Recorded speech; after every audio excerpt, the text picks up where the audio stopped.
What about the life you promised to yourself? You ever sit alone and wonder, what happened to the life I promised myself?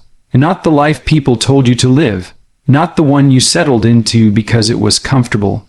I'm talking about the one you used to imagine when you were younger, the one filled with fire, passion, and purpose. Somewhere along the way, life got loud, responsibilities piled up, opinions weighed heavy, and little by little, that life you dreamed of, it slipped further away. But here's the truth, you can still pick it back up. You don't need permission, you don't need the perfect moment.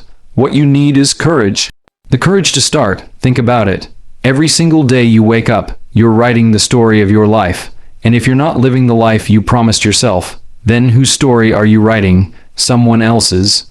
Society's, or worse, the story of fear. Listen, no one is going to hand you the life you want. You've got to go after it. And yes, it's going to be uncomfortable. Yes, it's going to cost you. But so does staying the same. So does ignoring that voice inside you that says, I was made for more. The life you promised yourself is waiting, but it won't wait forever, and one day, you'll look back either proud you fought for it, or regretful that you didn't. So ask yourself right now, what about the life you promised to yourself, and more importantly, what are you willing to do today to make it real? Face the truth, let's be honest.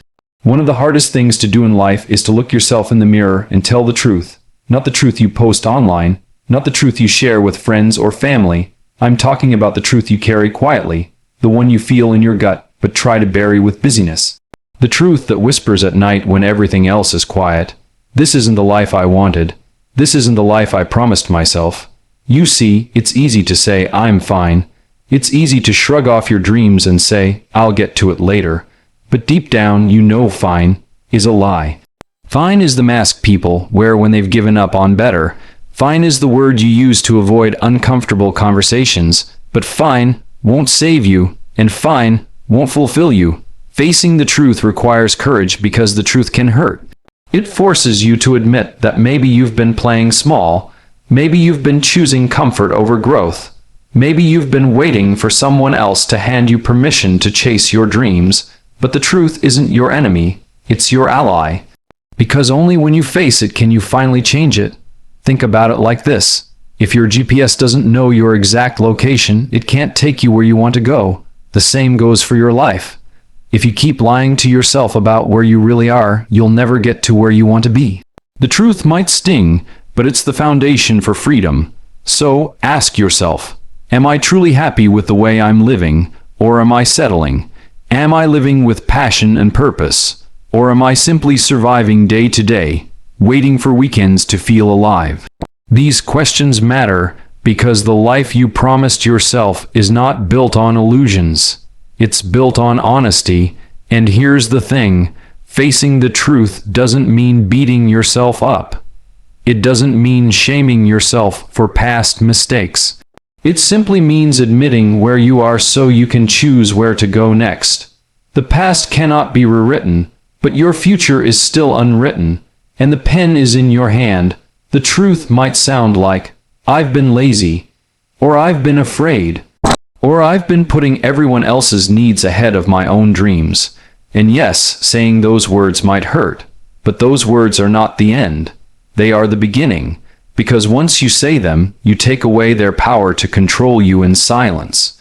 Here's the beauty of truth. It shines light on the path you've been avoiding. It makes you uncomfortable enough to move. Think about the times in your life when you finally made a change. Wasn't it after you got sick of lying to yourself? Wasn't it after you finally said, enough is enough? That's the power of truth. Now, I know some of you listening are scared to face the truth because you think it's too late. You think, I've wasted too much time. But that's another lie. The only time wasted is the time spent pretending. Once you face the truth, every second from that point forward can be used to build the life you actually want. So let me challenge you, tonight, when the world gets quiet, sit with yourself. No distractions, no excuses, ask the hard questions, write down the answers if you need to, don't sugarcoat it, don't dress it up, face the raw, unfiltered truth of where you are and then decide what comes next. Because the truth is not meant to break you, it's meant to build you, it's meant to free you from the prison of pretending, And once you face it, you'll never again settle for fine. You'll demand more.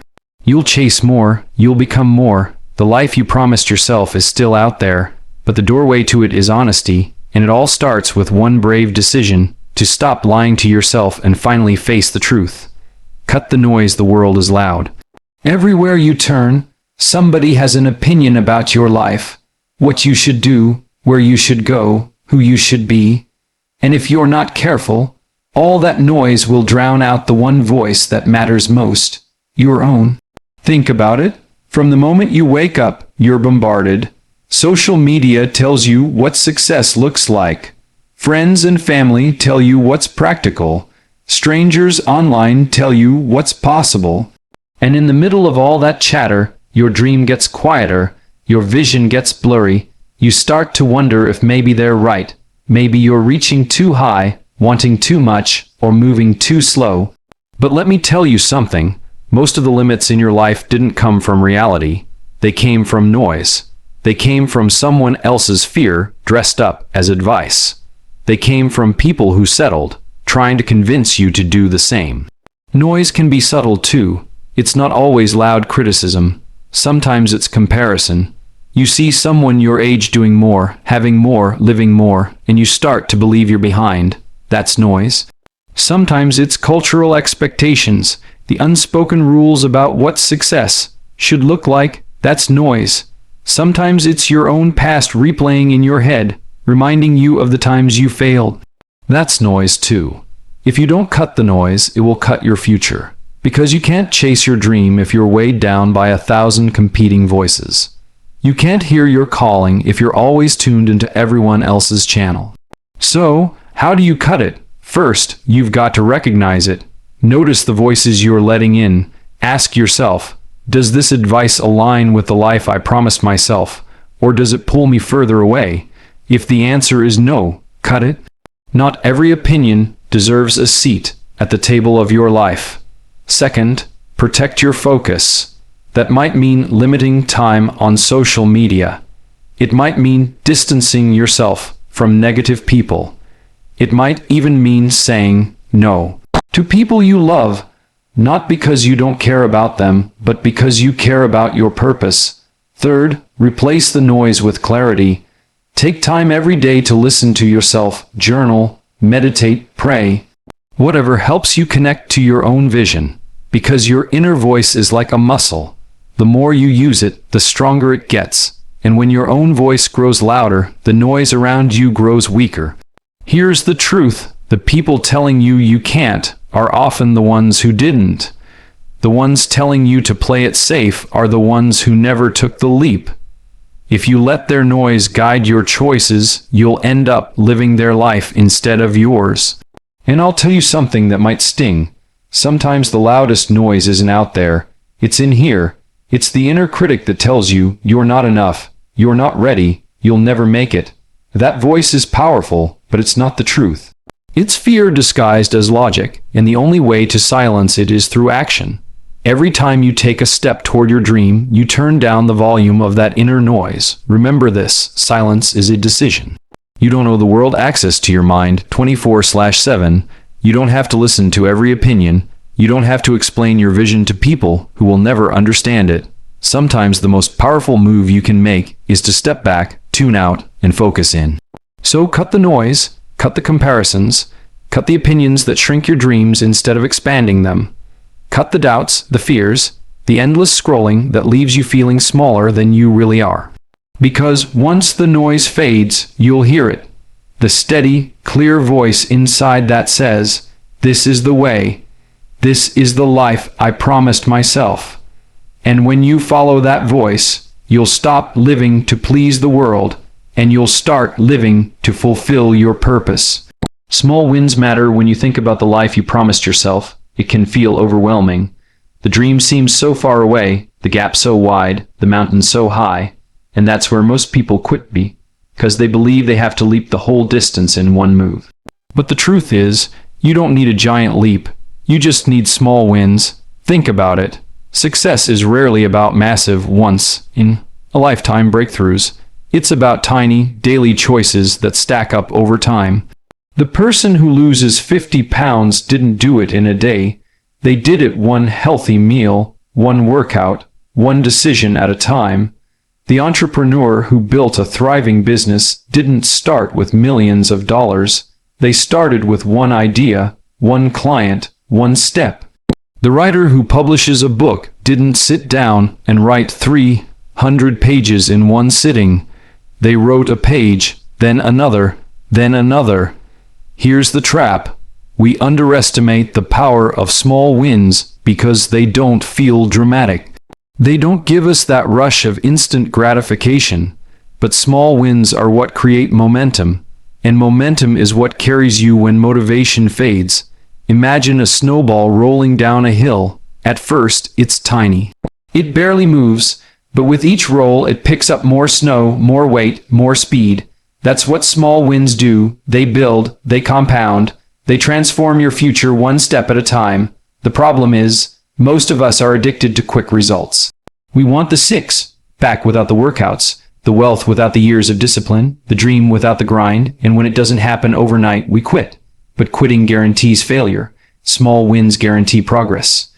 So let me ask you, what's one small win you can create today? Maybe it's getting out of bed when your alarm goes off instead of hitting snooze. Maybe it's choosing water over soda. Maybe it's writing one page, making one phone call, sending one email. Alone, it might not seem like much, but stacked day after day, it's unstoppable. Small wins also train your mind to believe. Every time you keep a promise to yourself, even a small one, you build confidence. You tell your brain, I can do this, I can trust myself. And that confidence becomes fuel for bigger victories.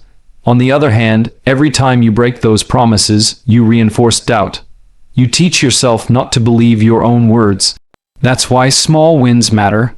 They rebuild trust between you. And here's another truth. Small wins are contagious. When you make progress in one area, it spills into others.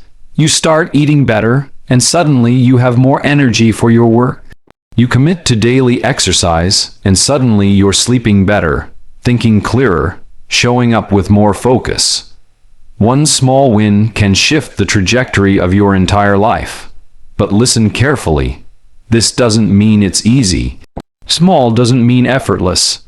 Small wins still require discipline. They require you to push past excuses and take action even when it doesn't feel significant. And that's where many people get stuck. They don't see instant results, so they assume it's not working. But the results are building, even when you can't see them yet. Think of bamboo. When you plant it, for years, nothing breaks the surface. You water it, you care for it, you see no progress. But underground, the roots are spreading deep and wide. And then, suddenly, in one season, it shoots up, growing feet in just weeks. That's what your small wins are doing. You may not see the growth yet, but it's happening beneath the surface. So stop waiting for the giant leap. Stop waiting for perfect timing. Stop telling yourself it's not worth it unless it's massive. Start stacking small wins. Start keeping promises to yourself. Start today, because progress is progress, even if it's 1 inch at a time. One day, you'll look back and realize the life you promised yourself wasn't built overnight. It was built through small, steady victories that no one else saw but you. And those small wins, they'll be the reason you didn't just dream it, you lived it. Stop negotiating with fear. Fear is clever. It doesn't always scream. Sometimes it whispers. It whispers doubts. It whispers what ifs. It whispers reasons why you should wait, why you should stop, why you should stay comfortable. And if you're not careful, you'll start negotiating with it. You'll start treating fear like it's a reasonable voice at the table of your life instead of what it really is, a liar. How many times have you wanted to take a step toward your dream, but you stopped to have a conversation with fear? You thought, what if I fail? What if people laugh? What if I lose everything? And so you negotiate. You say, maybe I'll try when I'm more ready. Maybe I'll wait until next year. Maybe I'll play it safe just a little longer. But here's the truth. The longer you negotiate with fear, the stronger it gets. Fear feeds on your hesitation. Every time you delay, fear grows taller. Every time you make excuses, fear builds walls. And the more you negotiate, the more you convince yourself that fear actually has a point. But fear is not here to protect you. It's here to paralyze you. Now listen, fear isn't going away. It's not something you defeat once and never feel again. Fear will always show up when the stakes are high, when the dream is big, when the step is bold. But courage isn't the absence of fear, it's movement in spite of it. The problem comes when you waste your energy arguing with fear instead of acting through it. Think about it this way. You don't need fear's permission to chase your purpose. You don't need fear's approval to live the life you promised yourself. Yet so many people sit across the table from fear like it's a business partner, asking, "Do you think I should do this?" And fear always says no. Fear always says wait. Fear always says smaller. If you keep negotiating, you'll keep losing. So what's the solution? Stop giving fear a seat. Stop explaining yourself to it. Stop waiting for it to change its mind. Fear's job is to scare you. Your job is to move anyway. That means sending the application even if you feel unqualified. Making the call even if your voice shakes. Starting the project even if you don't know the ending yet. Action is the only language fear understands. The moment you move, fear starts to lose its grip. Let me tell you something powerful. Fear is loudest right before the breakthrough. Right before you take the leap. Fear shouts the loudest because it knows it's about to lose control. If you can recognize that moment for what it is, you'll stop retreating and start advancing. And here's the truth. Fear doesn't leave when you succeed either. It just changes shape. At first it says you can't do this. Then when you start, it says you're not good enough. And when you succeed, it says you won't be able to keep it. Fear is relentless, but so is courage if you choose it. The life you promised yourself will not be handed to you. It will require moments where your knees shake, your voice trembles, and your heart races. And in those moments, you'll want to negotiate with fear, to make it smaller, to make it safer. Don't, because safe never changes the world. Comfortable never fulfills your calling. So here's the challenge. The next time fear shows up, don't argue. Don't reason. Don't delay. Take the step. Make the move. Fear won't vanish, but it will shrink in the shadow of your action. Stop negotiating with fear. It's not your friend. It's not your protector. It's not your guide. It's a thief. And the longer you let it talk, the more it will steal from you. The life you promised yourself is waiting, but it won't wait forever. And if you want it, you've got to stop wasting time debating with fear and start proving it wrong, one bold step at a time. Protect your vision. Your vision is fragile in the beginning. It starts as a spark, a picture in your mind of the life you promised yourself. It's exciting, it's alive, but it's also vulnerable. Because the moment you share that vision with the wrong people, they can crush it before it even has a chance to grow. That's why protecting your vision is one of the most important things you'll ever do. Not everyone deserves access to your dream. Let me repeat that not everyone deserves access, because not everyone can handle it. Some people will laugh. Some people will doubt. Some people, out of their own fear, will try to convince you that your vision is unrealistic, impossible, or too risky. And if you let their words sink deep, your vision will wither before it ever sees the light. Think about this. When an architect is designing a building, the blueprints aren't left lying around for anyone to scribble on. They're protected, guarded, because those blueprints are the foundation of something that hasn't yet been built. Your vision is the same way. It's the blueprint for your future, and you can't let just anybody write on it. The mistake too many people make is they share their dream too soon, with too many people looking for validation. But dreams don't need validation, they need commitment. And if you're not strong enough yet, one negative comment can feel like a wrecking ball to everything you've been building in your heart. Protecting your vision means being selective. It means asking yourself, does this person add fuel to my fire, or do they throw water on it? Do they encourage growth, or do they plant doubt? Do they believe in possibility, or do they cling to limitations? If the answer is doubt, limitation, or discouragement, stop sharing your vision with them. They don't get access. Now, this doesn't mean you isolate yourself or never seek wisdom. It means you create boundaries. You surround yourself with people who see more in you, not less. People who challenge you to rise higher, not shrink smaller. Protecting your vision means building an inner circle that protects your spark instead of extinguishing it. And here's the truth. You don't always need to announce your dream. Sometimes the most powerful move is to work in silence. To build quietly, to let your results do the talking when the time is right. There's strength in keeping certain things sacred until they're strong enough to stand on their own. Think of a seed planted in the ground. You don't dig it up every day to show it to people. You protect it, you water it, you nurture it in silence until one day it breaks the surface and grows into something undeniable. Your vision deserves that same level of protection. And listen, protecting your vision also means protecting your mind, because the loudest dream killers aren't always other people. Sometimes they're the voices you let into your own head through what you consume. The negativity you scroll through, the media that tells you you're not enough, the endless comparisons that eat away at your confidence. If you're serious about your vision, you've got to guard your mind like a fortress. What you feed it will either fuel your dream or poison it. The life you promised yourself depends on this, because vision leaks. If you're not careful, the doubts and fears of others will seep into your own heart until you start believing them. Protecting your vision is about plugging those leaks, keeping your focus, and remembering that not everyone has the capacity to see what you see. Your vision was given to you for a reason, not them, you. They don't have to understand it. They don't have to approve of it. They don't even have to believe in it, because at the end of the day, it's not their life you're building. It's yours, so protect it.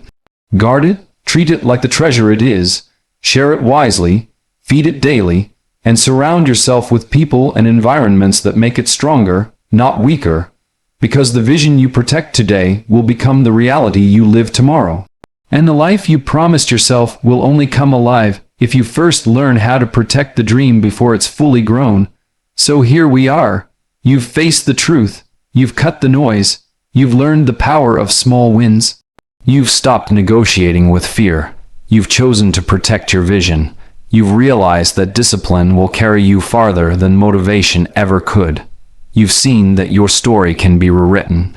And you've learned the importance of keeping promises to yourself. The question now is simple, but heavy. What about the life you promised to yourself? Are you willing to fight for it? Are you willing to protect it when others try to water it down? Are you willing to be disciplined when your feelings beg you to quit? Are you willing to take small steps when you crave big results? Are you willing to stop making excuses and finally start making progress? Because here's the truth. You don't get this life twice. You don't get a do-over. The clock is ticking, and every day you wait, every day you hesitate, every day you tell yourself tomorrow, you are pushing the life you promised yourself further away. But the good news, it's still waiting for you. It hasn't disappeared. It hasn't expired. It hasn't been taken away. That vision is still alive inside you, waiting for you to stop talking yourself out of it and start walking yourself into it. And I'll tell you something powerful. You don't have to be perfect to start. You don't have to have it all figured out. You don't have to know every detail. You just have to take the next step. That's it. One decision, one action, one move. And when you string enough of those together, you look back and realize you're living the life you once only imagined. So don't waste another year. Don't waste another month. Don't waste another day. The life you promised yourself is calling, and the only thing standing between you and it is whether or not you're willing to answer. Stand up, step out, move forward, not someday, not when it's easier, not when it's safer, now. Because the life you promised yourself isn't just a dream, it's your responsibility, and it's waiting for you to finally claim it.